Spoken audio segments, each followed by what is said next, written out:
Vermi compost को bio fertiliser भी बोलते हैं और यह जो है एक कह लीजिए कि खाद का प्रकार है जिसको हम केंचुओं के माध्यम से बनाते हैं। केंचुआ जो है हमारा जो अर्थवर्म कहलाता है, जो बरसात के दिनों में ज़मीन में ऑलरेडी जो है उपलब्ध रहता है। इसी का उपयोग करके हमारे जो फसल के जो अवशेष है उसके साथ प्रयोग करते हुए खाद का निर्माण करना वर्मी कंपोस्ट कहलाता है, केंचुए के द्वारा तैयार खाद। और यह जो है एक प्राकृतिक खाद के रूप में जो है माना जाता है और इससे पर्यावरण को कोई नुकसान नहीं होता है। हम लोग को जानकारी होगा कि बहुत पहले जो है 5वीं क्लास में जो है पाठ चलता था कि केंचुआ किसान का मित्र, ऐसा जो है कोर्स चलता था। मतलब ये जो है खेत का प्राकृतिक रूप से जुताई करते रहता है और जो है मिट्टी को उपजाऊ बनाता है, उसमें वायु संचार को बढ़ाता है।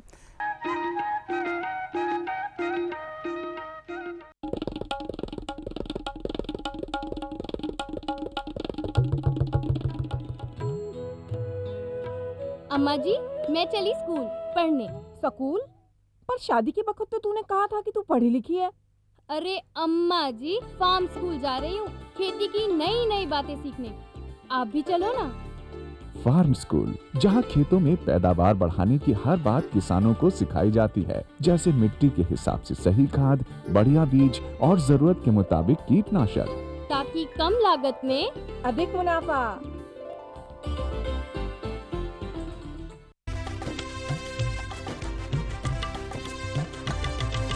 सहकारिता के बल पर विकास के लिए उठे कदम, जन सहकार की ताकत लेकर आगे बढ़ते जाएं हम। जन जन ने इस क्रांति में है विश्वास जगाया, हम सब ने मिलकर विकास का परचम है फहराया। सहकारिता है अपने विकास की पहचान, नए दौर में सहकारिता ही भारत का अभिमान। कृषि मंत्रालय, भारत सरकार द्वारा जनहित में जारी।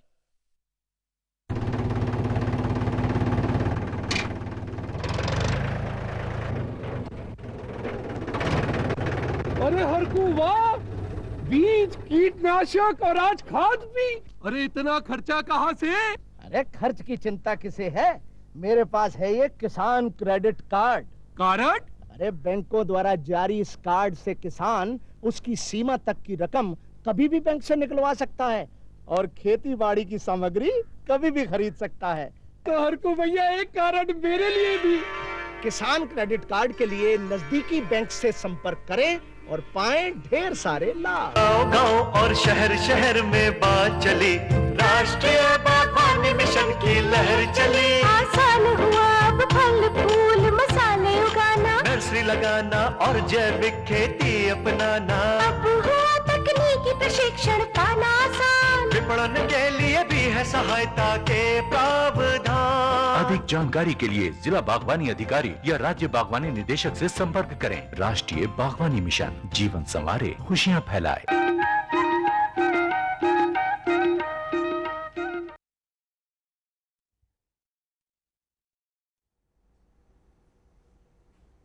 कृषि दर्शन के सभी दर्शकों को नमस्कार। साथियों, अन्य दिनों की अपेक्षा वर्षा ऋतु में दुधारू पशु अधिक बीमार पड़ते हैं। इसकी वजह ये है कि वर्षा ऋतु में ज़मीन में रहने वाले कीड़े मकोड़े निकलकर घास पर आ जाते हैं और हरे चारे के साथ में पशुओं के पेट में चले जाते हैं। इसलिए बहुत ज़रूरी है कि वर्षा ऋतु में दुधारू पशुओं का विशेष ध्यान रखा जाए, उन्हें समय पर टीकाकरण कराया जाए ताकि पशु स्वस्थ रहें। आज हम इसी विषय पर चर्चा करेंगे। इस विषय में आपको जानकारी देने के लिए आज हमारे बीच हैं पशु चिकित्सक डॉक्टर अमित कुमार जैन रायपुर से और पशु चिकित्सक डॉक्टर अनुप्रिया चंद्राकर राजनांदगांव से। डॉक्टर साहब, आप दोनों का स्टूडियो में बहुत बहुत स्वागत है। साथियों, पशुधन के देखभाल के संबंध में, उनके टीकाकरण के संबंध में यदि आपकी कोई जिज्ञासा हो, कोई प्रश्न पूछना हो तो आप हमारे इस टोल फ्री नंबर पर हमें कॉल कर सकते हैं। हमारा नंबर है 1800-233-9418। आइए चर्चा की शुरुआत करें। डॉक्टर जैन, सबसे पहले हमारे किसान भाइयों को ये बताइए कि वर्षा ऋतु का दुधारू पशुओं पर क्या प्रभाव पड़ता है? वर्षा ऋतु में जैसा कि आप सभी जानते हैं कि वातावरण में सामान्य तौर पर जीवाणु विषाणु निवास करते हैं, रहते हैं, परंतु यदि वर्षा ऋतु होती है तो उस समय पे तापमान कुछ कम हो जाता है, जी जी, वातावरण में नमी बढ़ जाती है, जी जी, जिसके चलते कीटाणुओं की संख्या में काफ़ी बढ़ोतरी होती है। जी जी। तो यदि पशु में यदि उसकी रोग प्रतिरोधक क्षमता बहुत अच्छी नहीं है, जी जी, तो वैसी स्थिति में पशु जल्दी बीमारी को ग्रहण कर लेते हैं, पशु बीमार हो जाते हैं, जी जी, जिसके कारण उसमें उस पशुपालकों को आर्थिक नुकसान एवं परेशानी झेलना पड़ती है। जी जी जी। डॉक्टर चंद्राकर, वर्षा ऋतु से बचाने के लिए या पानी के प्रभाव से बचाने के लिए पशुओं का आवास या उनका रहने का स्थान किस तरह से बनाना चाहिए? जी, इस पर सबसे पहले मैं बताना चाहूँगी कि अक्सर गांव में देखा गया है कि पशुओं को कच्चे बाड़े में रखा जाता है। जी जी। मतलब ज़मीन जो है उनका कंक्रीटीकरण नहीं किया गया रहता है, या फिर मतलब कंक्रीटीकरण करने का अर्थ ये नहीं है कि बिल्कुल उस पर चिकना पत्थर लगा देना है। जी। मतलब पत्थर हल्का खुरदुरा होना चाहिए ताकि जानवर फिसले नहीं। और अगर कच्चे फर्श पर खड़े रहेंगे, कच्चे फर्श अर्थात मतलब मिट्टी के ऊपर या मुरुम के ऊपर, तो बारिश का पानी जो है, और ऊपर से शेड भी ढका नहीं रहता ठीक से, पानी गिरता है और उसमें क्या होता है कि अक्सर देखा गया है कि उसमें वो गीला हो जाता है और उसके बाद पशु कीचड़ जैसी स्थिति में खड़े होते हैं। जी जी। गोठानों में भी यही होता है कि कीचड़ जैसी स्थिति में खड़े रहते हैं। तो ये जो चीज़ें हैं, इससे पशुओं के पैरों में फंगल इन्फेक्शन हो जाता है, इससे फफूंदी लग जाती है, इसकी वजह से उनको चलने में तकलीफें होती है। और अन्य बीमारियां भी हैं जो तापमान के कम होने की वजह से पशुओं को होती हैं। जी जी। और गर्मी के बाद अचानक से जो बारिश हुई है उससे बीमारियां होती हैं, जैसे कि गलघोटू हो गया, एक टंकिया हो गया, ये बीमारियां होती है। शासन द्वारा इसका टीका भी लगाया जा रहा है। और बारिश के शुरू होने से पहले जैसे HSOBQ कहते हैं, HSOBQ का टीका लगवा लेना चाहिए। इससे हम अपने पशुधन को इन बीमारियों को होने से पहले ही बचा सकेंगे। जी जी। क्योंकि बीमारी होने के बाद उस पर जो उसके इलाज पर आने वाला व्यय जो है वो बर्बाद होता है, तो वो व्यय नहीं होगा। जी जी। अगर हम हर एक साथी का फ़ोन है। Hello hello hello. हाँ, नमस्कार। नमस्कार, आप कौन बोल रहे हैं? जी, मैं ग्राम कन्या दमोह, जिला बालाघाट से गोविंद मानेश्वर बोल रहा हूँ। जी जी, पूछिए, क्या पूछना चाहते हैं आप? जानकारी ये है मैम कि जैसे अभी बरसात के मौसम में कौन कौन से टीके लग सकते हैं पशुओं को और क्या फायदा है, इसके बारे में जानकारी। जी जी, बताइए डॉक्टर चंद्राकर। देखिए, बहुत अच्छा सवाल पूछा आपने। पशुओं में बीमारी होने की सबसे ज़्यादा संभावना बरसात ऋतु में होती है। तो अतः हमें, यदि हम पशुओं को बीमारी से बचाना चाहते हैं, तो वैसी स्थिति में हमें बरसात के पूर्व या जैसे ही बरसात शुरू होती है उस समय पर टीका लगवा लेना चाहिए। मुख्यतः 2 प्रकार की जीवाणु जनित बीमारियां हैं, गलघोटू और एक टंगिया है, जिसे HS और BQ के नाम से जाना जाता है। इन दोनों बीमारियों के लिए वर्षा ऋतु के पूर्व टीकाकरण किया जाता है। जी जी। साथ ही एक विषाणु जनित बीमारी है FMD, जिसको खुरा चपका या खुरपका मुंहपका बीमारी भी कहा जाता है। जी जी। यह बीमारी भी बहुत घातक है। इससे पशु की मृत्यु तो नहीं होती है, परंतु उसकी उत्पादन क्षमता में काफ़ी कमी आती है। जी जी। और पशुपालकों को काफ़ी आर्थिक परेशानी का सामना करना पड़ता है। अतः इनको बचाने के लिए FMD, HS और BQ इन तीनों बीमारियों का टीकाकरण अवश्य करवाना चाहिए, जो कि सरकारी संस्थान, जितनी भी पशु चिकित्सा संस्थाएं हैं वहाँ पर निःशुल्क उपलब्ध कराए जाते हैं। और विभाग के द्वारा घर पहुँच सेवा के माध्यम से ये टीकाकरण कार्य किया जाता है। जी जी जी।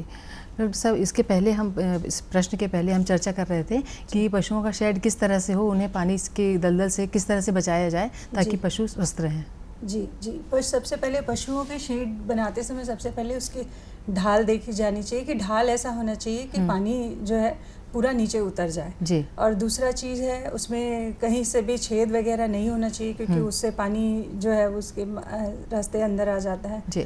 फिर एक और चीज़ है, जो फर्श जो बनती है पशुओं के शेड के लिए, उसमें चिकना पत्थर नहीं होना चाहिए। जी। और उसमें या तो अगर आप कंक्रीटीकरण कर रहे हैं तो उस पर खुरदुरा होना चाहिए। कंक्रीट लगने के बाद उस पर मलाई नहीं लगनी चाहिए, खुरदुरा फर्श रहे। तो इस तरीके से। और जब जानवर जब खड़े हैं तो ढाल इस तरीके से होना चाहिए कि जो उनका मल मूत्र है पूरा मूत्र जो है पूरा ढल के नालियों में चला जाए। अच्छा अच्छा। और मतलब इससे क्या होगा, वहाँ पर जो मूत्र है वो इकट्ठा नहीं होगा, उसके इकट्ठा नहीं होने से क्या होगा, वहाँ नमी नहीं रहेगी, नमी नहीं रहेगी, दलदल जैसी स्थिति नहीं बन पाएगी, स्थिति नहीं बन पाएगी जी। तो इस तरीके से ये रखना चाहिए। और उसके बाद फिर मतलब पशुओं और आगे जो पशुओं का चारा जो रखने की जगह है उस पर भी नहीं पानी गिरना चाहिए। अच्छा। क्योंकि अगर उस पर पानी गिर रहा है तो जो चारा आपने उन्हें दिया है वो पानी में गीला होता रहेगा ना, उस पर भी फफूंदी उग जाएगी। अच्छा, और फफूंदी उगा हुआ चारा भोजन खाने से पशु फिर बीमार पड़ेंगे। तो इन तथ्यों का ख्याल रखते हुए पशु शेड बनाए जाने चाहिए। जी जी। डॉक्टर जैन, जैसा कि डॉक्टर साहब ने बताया कि खान पान से ही ज़्यादा बीमारियां पशुओं में होती हैं, तो वर्षा ऋतु में पशुओं का खान पान किस तरह से होना चाहिए? पशुओं को मुख्यतः संतुलित भोजन दिया जाना चाहिए। बरसात ऋतु में इस तरह का भोजन देने की आवश्यकता और ज़्यादा पड़ जाती है। संतुलित भोजन में ऐसा सामान्यतः बरसात के मौसम में हरा चारा पर्याप्त मात्रा में मिलता है। लगभग सभी पशुओं को हरा चारे की उपलब्धता रहती है, परंतु हमें इस चीज़ का भी ध्यान रखना चाहिए कि उसके पशु का पेट सिर्फ हरे चारे से ही ना भरा जाए। जी जी। साथ में सूखा चारा और दाना की मात्रा भी पशु को उपलब्ध कराई जाना चाहिए। अन्यथा हरा चारा के बहुतायत उपयोग से उनको दस्त होने की संभावना और उनमें कमजोरी होने की संभावनाएं रहती हैं। जी जी। साथ ही दाने के साथ साथ खनिज मिश्रण कुछ बाजार में उपलब्ध हैं, उन खनिज मिश्रणों का उपयोग भी किया जाना चाहिए, जिससे शरीर एक सामान्य अवस्था बनी रहती है और बीमारी होने की संभावनाएं कम हो जाती है। जी जी। इनको जो हरा चारा दिया जाता है उसका क्या रेशियो होना चाहिए कि सूखा चारा दाना कितना हो और हरा चारा दिन भर में कितना दें? देखिए, मोटे तौर पे अगर हम बोलें तो पेट भरने के लिए जो भी आहार की आवश्यकता होती है जी, तो 2/3 हमारा जो पशु का आहार है उसका 2/3 हिस्सा चारा के रूप में होना चाहिए और 1/3 हिस्सा दाने के रूप में होना चाहिए। जी। और 2/3 हिस्से चारे में भी 2/3 हिस्सा हरा चारा होना चाहिए और 1/3 हिस्सा सूखा चारा होना चाहिए। जी। इस तरह से सूखा चारा, हरा चारा और दाना तीनों की मात्रा यदि एक बैलेंस बना के देंगे तो निश्चित तौर पे पशु का शरीर ज़्यादा अच्छा काम करेगा और हमें ज़्यादा अच्छी उत्पादकता मिल सकती है। जी जी।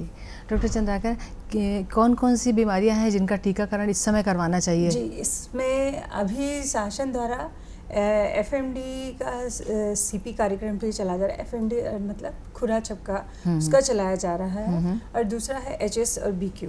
HS BQ बारिश शुरू होने से पहले लगवा लेना चाहिए ताकि पहले हमारे एक साथी का फ़ोन सुन लें। जी। हेलो हेलो हेलो हेलो, नमस्कार, आप कौन बोल रहे हैं? राम राम। राम राम। आप कौन बोल रहे हैं? हाँ, मैं सहसपुर लोहारा दनिया खुर्द से गुनीराम राजपूत। जी राजपूत जी, पूछिए क्या पूछना चाहते हैं आप? आपका प्रश्न पूछिए। वो अक्सर बरसात के दिनों में गलघोटू होते हैं जानवरों में जी, तो उनका लक्षण और कुछ टीकाकरण आते हैं क्या उनका लगाने का? जी जी, हम इसी विषय पर अभी चर्चा कर रहे थे। मैडम, आप टीकाकरण के विषय में बता रही थी। गलघोटू का मैं सबसे पहले बताना चाहूंगी। इन्होंने पूछा है लक्षण। जी। गले के इर्द गिर्द सूजन होता है, सबसे पहला लक्षण ये है। और जानवर जो है उसको बहुत ज्यादा मतलब आप लक्षण देख पाए उससे पहले भी कई बार मृत्यु हो जाती है। ऐसे केसेस को एक्यूट केसेस बोलते हैं। हालांकि ये स्थिति ना बने इसीलिए ही इसका टीकाकरण करवाया जाता है। शासन द्वारा निःशुल्क टीकाकरण होता है। बारिश से पहले आप अपने समीपस्थ पशु चिकित्सालय या पशु औषधालय में जाकर इसका टीका लगवा सकते हैं। और पशुधन विकास विभाग द्वारा घर घर जाकर भी इसका टीकाकरण किया जाता है। तो एक इनका प्रश्न ये था कि लक्षण क्या होता है, तो ये कि गले के पास का सूजन और जबड़े में भी सूजन दिखाई देता है। और ये अमूमन 6 महीने से 2 साल के उम्र के पशुओं में ज़्यादा होता है ये। और टीकाकरण करने से इसका बचाव पूरी तरीके से संभव है। और 6 महीने का जब बछड़ा होता है तब से इसका टीकाकरण किया जाना चाहिए।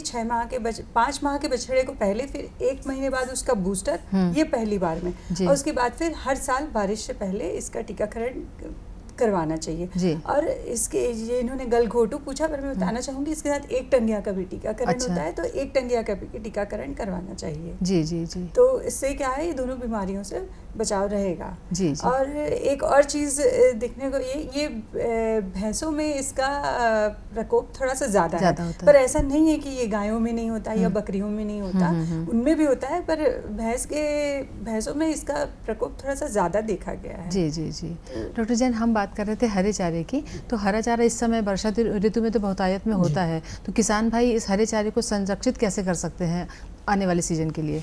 जी, बहुत अच्छा सवाल है ये हरा चारा अभी चूंकि बरसात के मौसम में तो पर्याप्त मात्रा में मिल जाता है, पशुओं का पेट अच्छा आराम से भर जाता है, परंतु जैसे हम देखते हैं कि इसके आगे फिर ठंड और फिर उसके बाद फिर गर्मी आती है, तो गर्मी आते आते तक हरे चारे की बहुत ज़्यादा कमी महसूस होती है। तो यदि हम इसको हे या साइलेज के रूप में हरा चारा को परिवर्तित कर दें, थोड़ा सा सुखा के रख लें, तो वैसी स्थिति में निश्चित तौर पे हम इसका आगामी आने वाले समय में जब हरे चारे की कमी होगी तब उसका उपयोग किया जा सकता है, जिससे पशुओं को साल भर हरा चारे की उपलब्धता सुनिश्चित हो सके। जी जी जी। डॉक्टर अनुप्रिया, इस समय अढ़ैया बुखार भी जानवरों को बहुत होता है, उसके क्या लक्षण हैं और उससे किस तरह से बचाया कर? अच्छा, अढ़ैया बुखार में सबसे पहले बताना चाहूँगी कि अढ़ैया बुखार जो है कीड़ों के काटने से होता है। अच्छा। मक्खियों के काटने से होता है।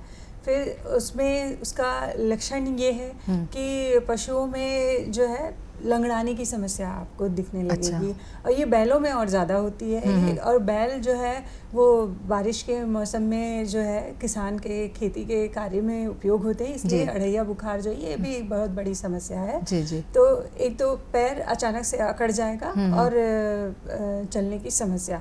अब इसको अढ़ैया बुखार इसलिए कहते हैं क्योंकि 2.5 दिन में चले जाता है। अच्छा। जी। तो ये अगर समस्या ये हो रही है कि चलने में समस्या है, तो उन चीज़ों का इलाज समीपस्थ पशु चिकित्सालय में जाकर करवाया जा सकता है। जी। और दूसरा ये है कि कीड़ों के काटने से पशुओं को बचाना है। तो आसपास आप पशु शेड में कीड़ों को मारने की दवा छिड़किए जिससे कीड़े ना काटे, क्योंकि कीड़े नहीं काटेंगे तो अढ़ैया बुखार नहीं होगा। इसका सर्वप्रथम बचाव यही है कि आप कीड़ों के काटने से पशुओं को बचाएं। जी जी जी।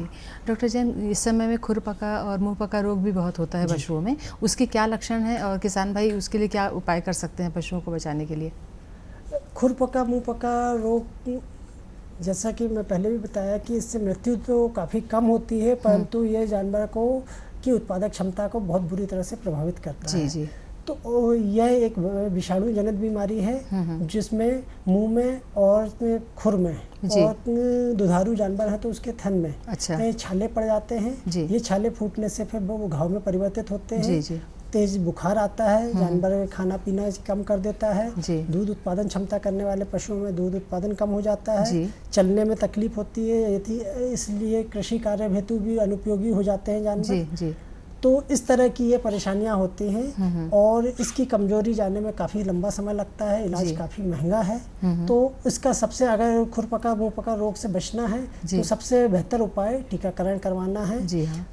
भारत सरकार और राज्य सरकार दोनों के द्वारा FMD कंट्रोल प्रोग्राम चलाया जा रहा है, जिसमें साल में 2 बार लगातार 5 सालों तक हम इस FMD का वैक्सीनेशन घर घर जाकर 100% पशुओं में करने का प्रयास कर रहे हैं विभाग के द्वारा। तो पशुपालकों से भी मेरा आग्रह है, निवेदन है कि जहां तक हो सके आप भी अपने पशुओं को FMD के लिए टीकाकरण लगवाएं। साल में 2 बार लगता है, निःशुल्क लगता है।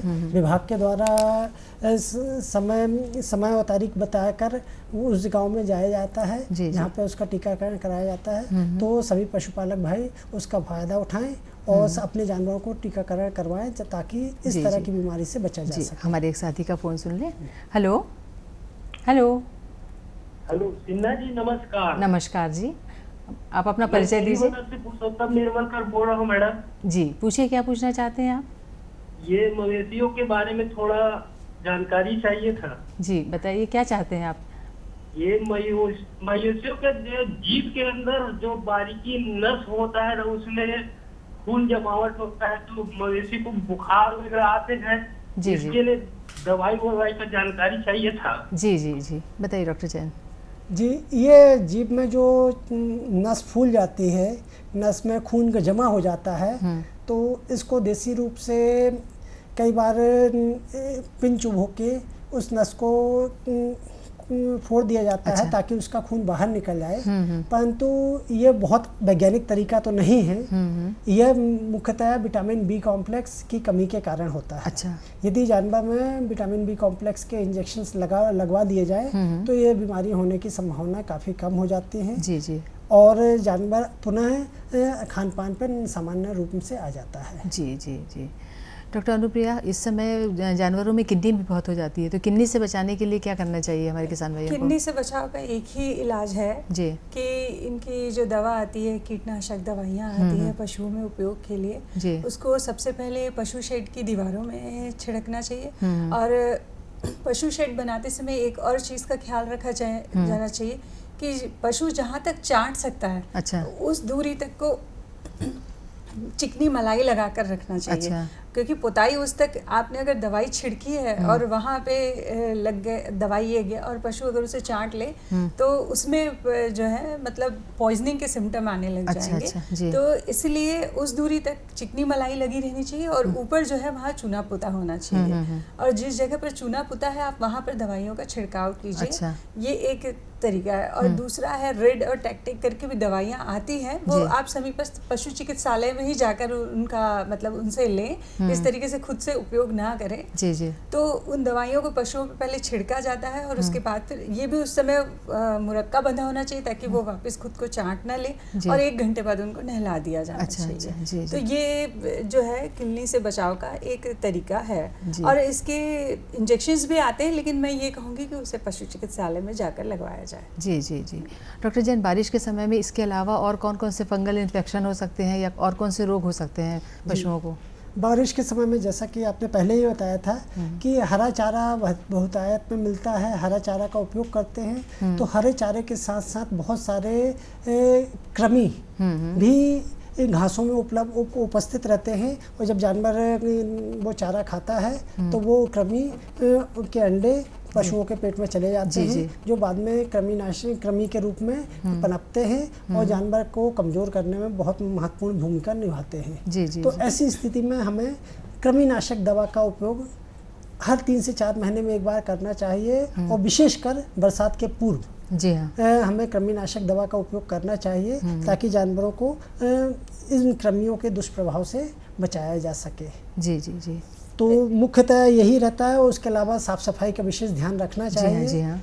थनों का, दुधारू पशुओं में थनों का भी की देखभाल और खुरों की देखभाल इनका भी विशेष ध्यान रखना चाहिए क्योंकि यदि खुर में किसी प्रकार का कोई परेशानी होती है तो जानवर चलने फिरने में तकलीफ महसूस करता है और यदि थनों में किसी प्रकार की समस्या होती है तो उससे उसकी उत्पादक क्षमता में कमी आती है। जी जी जी जी। आप कुछ बताना चाह रही थी? इस पर मैं 2 चीज़ें और जोड़ना चाहूँगी। अभी तक हमने गायों के बारे में ही बताया है।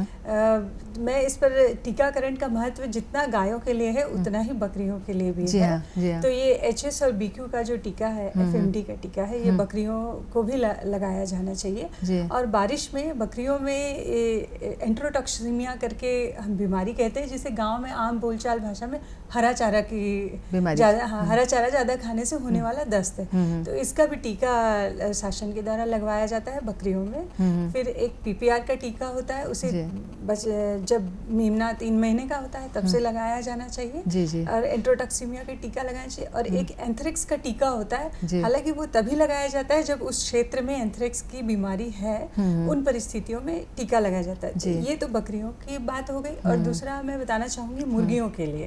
जो मुर्गियाँ पालते हैं उनके लिए बारिश का सीजन जो है, ये बारिश का मौसम है, ये जो है उसमें उनको भी बारिश से होने वाली बीमारियों को झेलना पड़ता है। तो मैं उसके लिए बताना चाहूँगी कॉक्सिडियोसिस एक बहुत महत्वपूर्ण बीमारी है जो मुर्गी पालन करने वालों को जिसका सामना करना पड़ता है और बारिश के दिनों में ये थोड़ा सा ज़्यादा होता है। तो मैं इसके लिए कृषकों को ये बताना चाहूँगी कि जब फर्श पे जो बिछावन बिछाई जाती है मुर्गियों को पालने के लिए, तो जो बिछावन है वो गीली हो जाती है और उस गीले बिछावन में कॉक्सिडियोसिस फट से होता है। तो बिछावन जो है उसको बारिश के मौसम में खास कर से देखना चाहिए कि अगर आप बिछावन को उठाकर देखें और अगर आपने उसे जैसे लड्डू की तरह उसे बांधा और अगर वो बंध गया है, अच्छा, तो इसका मतलब है कि वो बिछावन खराब हो गया। अच्छा, अच्छा। इस स्थिति में वो बिछावन जो है वो उसमें कॉक्सीडियोसिस होने का खतरा अच्छा बढ़ गया है। जी जी। और मुर्गियों के साथ ऐसा होता है कि एक बार बीमारी आई तो आपको इलाज करने का मौका नहीं मिलेगा। तो सुरक्षा ही उसका बचाव है कि आप पहले से मतलब उस रोग को रोकने के लिए जो प्रक्रियाएं हैं वो आप कीजिए, तो उससे क्या हो, उनमें बीमारी नहीं होगी। जी जी। तो कॉक्सीडियोसिस को रोकने का सबसे अच्छा उपाय यही है कि बिछावन जो है वो सूखा रहे। जी जी। तो मैं ये मुर्गी पालन करने वाले कृषकों के लिए मैं ये बात को बता रही हूँ कि ये कॉक्सीडियोसिस जो है उनके पूरे के पूरे मतलब फ्लॉक का फ्लॉक जो है वो मृत्यु हो जाती है। कॉक्सीडियोसिस ऐसी बीमारी है। जी जी जी। तो मैं इस पे यही बताना चाहूँगी। डॉक्टर जैन, इस समय बारिश के समय में हरा चारा ज़्यादा खाने से पशुओं को दस्त भी लगने लगते हैं, इससे बचाव के लिए हमारे किसान भाइयों को क्या करना चाहिए? इसके बचाव के लिए पहला तो यही कृमिनाशक दवा का उपयोग करेंगे तो पाचन क्षमता में सुधार होता है। जी। दूसरी चीज़, हरा चारा के साथ साथ हमें सूखा चारा और दाने का उपयोग भी करना चाहिए। जी। खनिज लवण के जो मिश्रण बाजार में उपलब्ध हैं उनका उपयोग करना चाहिए। जी। और साथ में साफ सफाई का एक विशेष ध्यान रखना चाहिए, क्योंकि दाना पानी अगर हम संतुलित भोजन भी कर रहे हैं परंतु उस जो दाना या चारा रखने की जगह है वो उसमें वहाँ पर नमी है या वहाँ पर पानी का जमाव है, तो वैसी स्थिति में फफूंद लगने की संभावना, दाना और चारा के सड़ने की संभावना बढ़ जाती है। यदि ऐसी स्थिति होती है तो ये भी दस्त का एक मुख्य कारण हो सकते हैं। जी जी। तो इसलिए हमें सूखा चारा दाने को सुरक्षित रखना जरूरी है। और साथ में यदि इस तरह की कोई परेशानी हो गई है जी जी। तो पशुओं का इलाज करवाएं। कुछ दवाइयाँ बाजार में दस्त के लिए उपलब्ध हैं, उन दवाइयों का सेवन भी किया जा सकता है। कत्था और इस तरह की चीज़ें जो घरेलू उपचार के रूप में हो सकती हैं उनका भी उपयोग करके हम दस्त को कंट्रोल कर सकते हैं। जी जी जी। डॉक्टर चंद्रिका, इस समय बारिश में और क्या सावधानी रखना चाहिए हमारे किसान भाइयों को तो उनके पशु स्वस्थ रहें? हाँ, ये सर ने भी बताया कि जो आपने प्रश्न पूछा जो हरा चारे के संबंध में कि दस्त हो जाता है करके, उस पर मैं एक चीज़ और जोड़ना चाहूँगी कि बारिश के मौसम में क्या होता है, पानी बरस रहा है, उस स्थिति में भी पशु जो है वो चारा चर रहे होते हैं। तो जो चारे के साथ बहुत ज़्यादा मात्रा में जो पानी जाता है वो क्या होता है, जब पशु जब चारे को ले रहे हैं तो अंदर जो उनके मतलब उनका जो पाचन शक्ति है उसके कमजोर हो जाती है। उसके अंदर एक पीएच होता है, जो पानी अधिक मात्रा में जाने से वो पीएच बिगड़ जाता है। तो ये पीएच नहीं बिगड़ने देना, तो इसके लिए ये कि जो हरा चारा है उसमें बहुत ज़्यादा मात्रा में नमी नहीं होना चाहिए जिससे कि पशु जो है इसे दस्त से बच सके। हाँ, हरा चारा को भी आप ऐसे दीजिए कि मतलब पानी थोड़ा सा सूख जाए, उसके बाद आप दीजिए, बिल्कुल गीला गीला उनको दे देने से। डॉक्टर चंद्रिका, डॉक्टर जैन, आप दोनों हमारे स्टूडियो में आए, हमारे किसान भाइयों को इतनी उपयोगी जानकारी दी, आप दोनों का बहुत बहुत धन्यवाद। साथियों, नया विषय, नई जानकारी के साथ आपसे फिर मुलाकात होगी, तब तक के लिए आज्ञा दीजिए। नमस्कार।